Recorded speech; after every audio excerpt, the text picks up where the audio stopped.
I'm an idea person. Sometimes I become too frustrated by my many ideas and wish I could have none.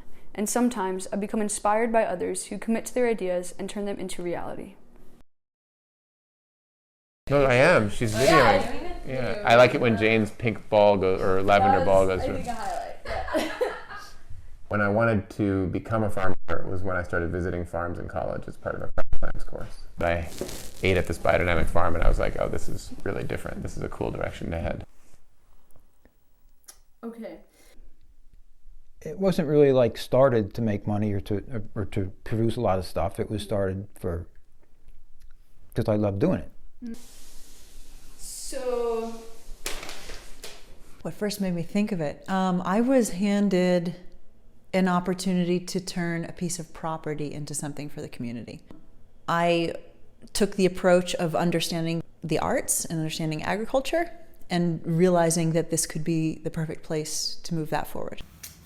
You guys sure you don't want to stay for this? To go down to the Finger Lakes to his farm a couple times a year. I just fucking loved it. Like, I didn't know what the deal was. Because I honestly think it's like a good way to spend your life. Mm-hmm. I think more people should do it. yeah. I kept hearing about this guy Mark who was like really energetic and he was growing vegetables, that I had never thought farming was going to be a part of my life. I was not from farming people. I wasn't from people who thought farming was cool in any way. I had no real deep connection to it. And so when I met Mark on his farm and got my first taste of farming work and what that connection to the earth and food production felt like, it was just like a shock and a revelation to me. Okay. I thought the Adirondacks, okay, here's a rural wilderness-based region that is technically our quote-unquote backyard resource of the college, so we should be doing something there to contribute pretty strongly to the community there, and then by exchange, the community here would be contributing very strongly to our students. After speaking more with these interesting Adirondackers, I learned that amongst the struggles reality brings, each of them persistently focused on the ideas with which they started. First plant, done. Financially, this endeavor has been extremely difficult. It's easy to throw the towel in. I mean, I could sit here right now and be like, yep, I'm done after this season. I'm not there yet. I'm still like super enthusiastic, even after like 10 years about the possibilities. It takes a lot of effort, but man, we used to drive by these cabbage fields and that's so cool. That's just, look at the colors and that is just cool. How do they do that? And a lot of this for me is just kind of like, unfortunately, it's like reinventing the wheel, but learning how some of these things get grown is the neatest thing. Have to have patience. And I found out that, I have pretty good dexterity, and you need to be good with your hands and have patience. And if you have those two things, patience being the biggest one, you can do it. I think it just comes from wanting to do it as well as I could and try to be perfect if possible, which maybe it isn't. And so, Kristen and I joke when we go on the road about how people become atomically loyal. Like the atoms in your body now came from the dirt that we curated. For all the challenges and pain and heartbreak and whatever, I was empowered by our society to, take over the world. People ask me how many people I want to grow food for. I say 7 billion. Like, I'm in. So I'm that, right? I'm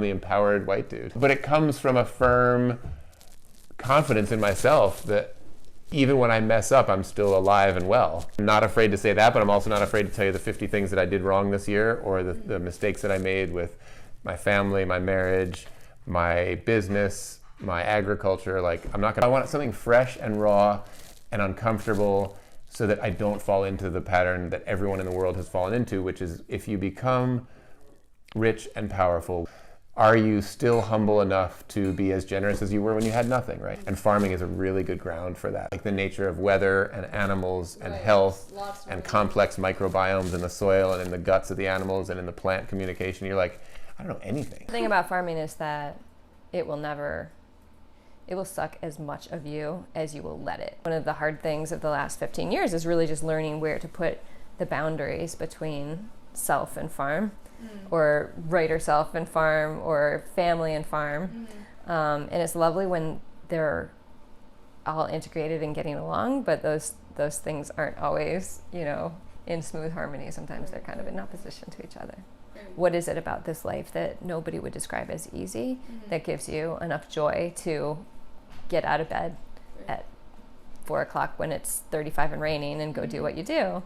And for me, I'm still on a daily basis just rocked by the beauty of growing things, of living things, and I feel still incredibly privileged to be a part of it. It's beautiful scientifically, it's beautiful aesthetically, and it's just plain awesome. There were many times when I didn't think that we were going to make it, but I always knew we were going to eat.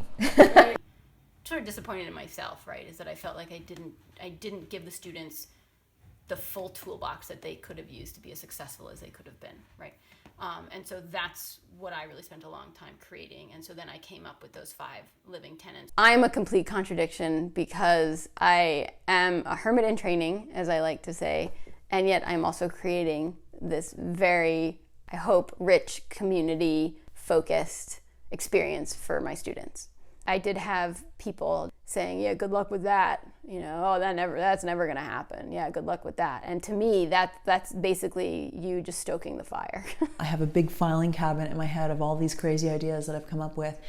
And not everything is always appropriate at the right time, at that particular time, right? But if you sort of shelve these ideas or you just tuck them away, you can let them kind of cook on the back burner for a while, and that way you can access them whenever it is appropriate. At some point, ideas are both too much and too little, but coupled with focus and purpose, ideas can become reality.